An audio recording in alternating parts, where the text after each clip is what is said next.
Hey there, everybody. This is Mr. Sheeline. This is going to be a video for anyone who missed class today. It's just going to be me going over how we can take information from a acceleration problem and turn that data into a velocity time graph. So what I want you to do is I want you to get a scratch piece of paper, graphing paper if you got it, and follow along here. I'm going to be writing out some pretty simple scenarios, and I want you to follow along, write them out with me so you can have an idea of what to expect, how to make a velocity time graph. So again, using data from a problem. So let's say in this first problem here, we've got a guy, Steve, and Steve here, well, Steve is moving at a rate of 5 meters per second for 10 seconds. For 10 seconds. Let's go ahead and kind of write this all down. So here's what we need to do. First thing we need to do, given this information, we need to first establish, do we have acceleration? And the reason why you should do this is that understanding if we have acceleration or not should lead you to making a prediction, specifically making a prediction of what the graph should look like. So what the graph should look like, or I guess I'd just be repeating myself at this point. So using the acceleration, we can do that. So reading this, Steve is moving at a rate of 5 meters per second for 10 seconds. Do we have acceleration? I'd say no, we don't have acceleration. Well, why? Why don't we have acceleration? Well, all the information we have is that we're really just recording him in the middle of moving at this rate. So he's moving at 5 meters per second for 10 seconds. So the moment we hit our stopwatch, he's already moving at the speed. And the moment we hit our stopwatch again to measure 10 seconds, he's still moving at the speed. So we just have 0 meters per second squared. There is no acceleration. So what do we expect our graph to look like? So maybe take a minute, maybe pause the video, really try to think, or maybe even sketch what you expect to see. Come back, and then we're actually going to put this graph together. So hopefully you pause. So let's hopefully you pause and did that, but here we go. All right, so I'm going to make my graph, just a quick little sketch. So on the x-axis here, we've got time in seconds, and then on the y-axis, we're going to have velocity. Okay, because remember, time is going to chug on whether you like it or not. It's going to keep on moving. Velocity, it's dependent upon time. Okay, so here's our layout. Next thing we got to figure out, okay, well, what's our interval? What's our min max kind of range going to look like for this? Well, it looks like 5 meters per second for our velocity. So easy peasy. We can just go by ones. 1, 3, 4, 5. Okay, you could go up to 6, but really it should be within this little pocket right here. For time, okay, well, we're only measuring for 10 seconds. So you can go by 2s, you could go by 1s. Let's go by, we'll go by 2. So 2, 4, 6, 8, 10, just for the heck of it, okay? I think in class, like if you guys see what other students did, we went by 1s. It really doesn't matter. We'll come up with the same, pretty much the same exact graph anyway, especially for this one. This one's super easy. Okay, so we've got our graph. It's all ready to go. Now we just need to plot some points. So the question now is, well, what points do we have? What data do we have? Well, you could think of this as XY coordinates, really. So at time 0, okay, XY coordinates. So at time 0, well, what speed, what velocity are we going at 0? At the exact moment we start measuring. Well, all we know is he's moving at 5. So our initial velocity is 0.5. Okay, well, that's just up here. That's right here. Okay, initial velocity point on. And then our only other one is just our final velocity. Okay, this one though, well, the final velocity is going to be at the end of our measurement, which is at 10 seconds. Oops, 10 here, not the other way around. And so the question is, well, at 10 seconds, how quickly are we moving? Well, it's still just 5. So, just eyeballing it here. There's our second point. Okay. At 10 seconds, we're moving at 5 meters per second. And all we got to do or ideally with a straight edge with like a ruler. Ooh boy, and that's why right there. Where's my ruler? Yikes. Here, I'm gonna use a marker here to kind of clean that up. Give me a brown marker here. So to kind of clean that up. Yeah, that's our line. That's all it is. Okay. A super boring graph for a super boring scenario. Okay.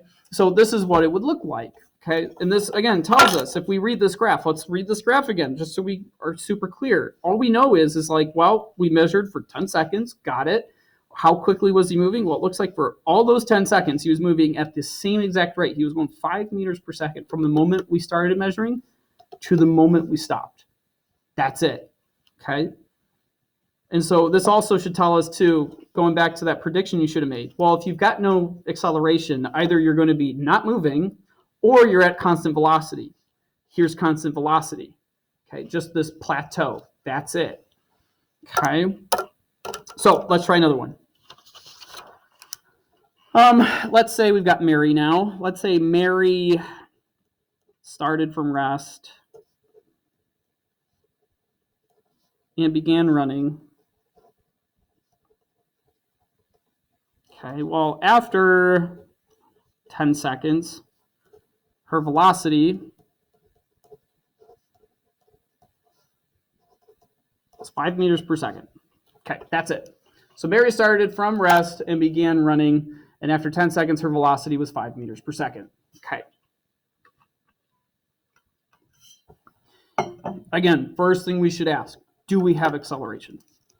Well, it says here, okay, so we've got it let's do this first. Well, let's first figure out what's our initial velocity, what's our final velocity. Okay. Well, our initial velocity, it says at rest, or starting from rest here. So that tells me that my initial velocity is 0 meters per second. Began running, and after 10 seconds, her velocity was built up to 5 meters per second. Okay, so it looks like I have a change in velocity over time. So I do have acceleration. So what I'm going to do is, let's first quick calculate it to see what our acceleration is, so that we can have an expectation as to what our graph should look like. So it's just going to be 5 minus 0 divided by the time, and that's going to give me 0.5 meters per second squared. Okay, so here's my acceleration. Got it. So what do we expect this graph to look like? Again, do the same thing, make a prediction, maybe make a sketch somewhere else, what you expect this to look like, pause the video. I'm going to set this up, and we're going to set this up pretty much identically to the last one. It's as far as the intervals go. So we can go by, we can go by twos again. So we got 2, 4, 6, 8, 10. That's my time, seconds. Here's my velocity, meters per second. Okay. Now, okay. So again, same thing. 1, 2, 3, 4, 5. 5. Okay. So now, hopefully you made your prediction. Let's see how it holds up. So again, our initial velocity here, as we've already laid out, is just 0. So, but at time 0, what's our velocity? Well, it's just 0. So it looks like our first data point is going to be right here at the origin. Okay, got it. Well, what about our final velocity? Well, we know our final velocity is 5 meters per second. Okay, that's our y coordinate. What's our x coordinate? Well, it took 10 seconds. It took 10 seconds to go from 0 meters per second to 5 meters per second. So all we got to do here with our xy coordinate, okay, well, 10, okay, and then up here to 5. Not the best eyeball, but somewhere about right there. Okay, and we'll connect them. Okay, not the best. Okay, and then this would be our slope. This would be our graph. Now, before I move on, because this is it, but just to double check, how would you double check this? Well, ask yourself, using this as your gauge, right? So what does this mean? Well, it means that after every 1 second, you are going to increase by 0.5 seconds. So if you were to be moving, let's say after 4 seconds, we should expect 2 meters per second. So let's see if we get that. Oh boy. Oh boy. Man, my intervals are bad. Oh, geez. Oh, geez. Yikes. So, case in point. Wow. I did not expect this. Case in point. And I apologize for anybody who did this in pen.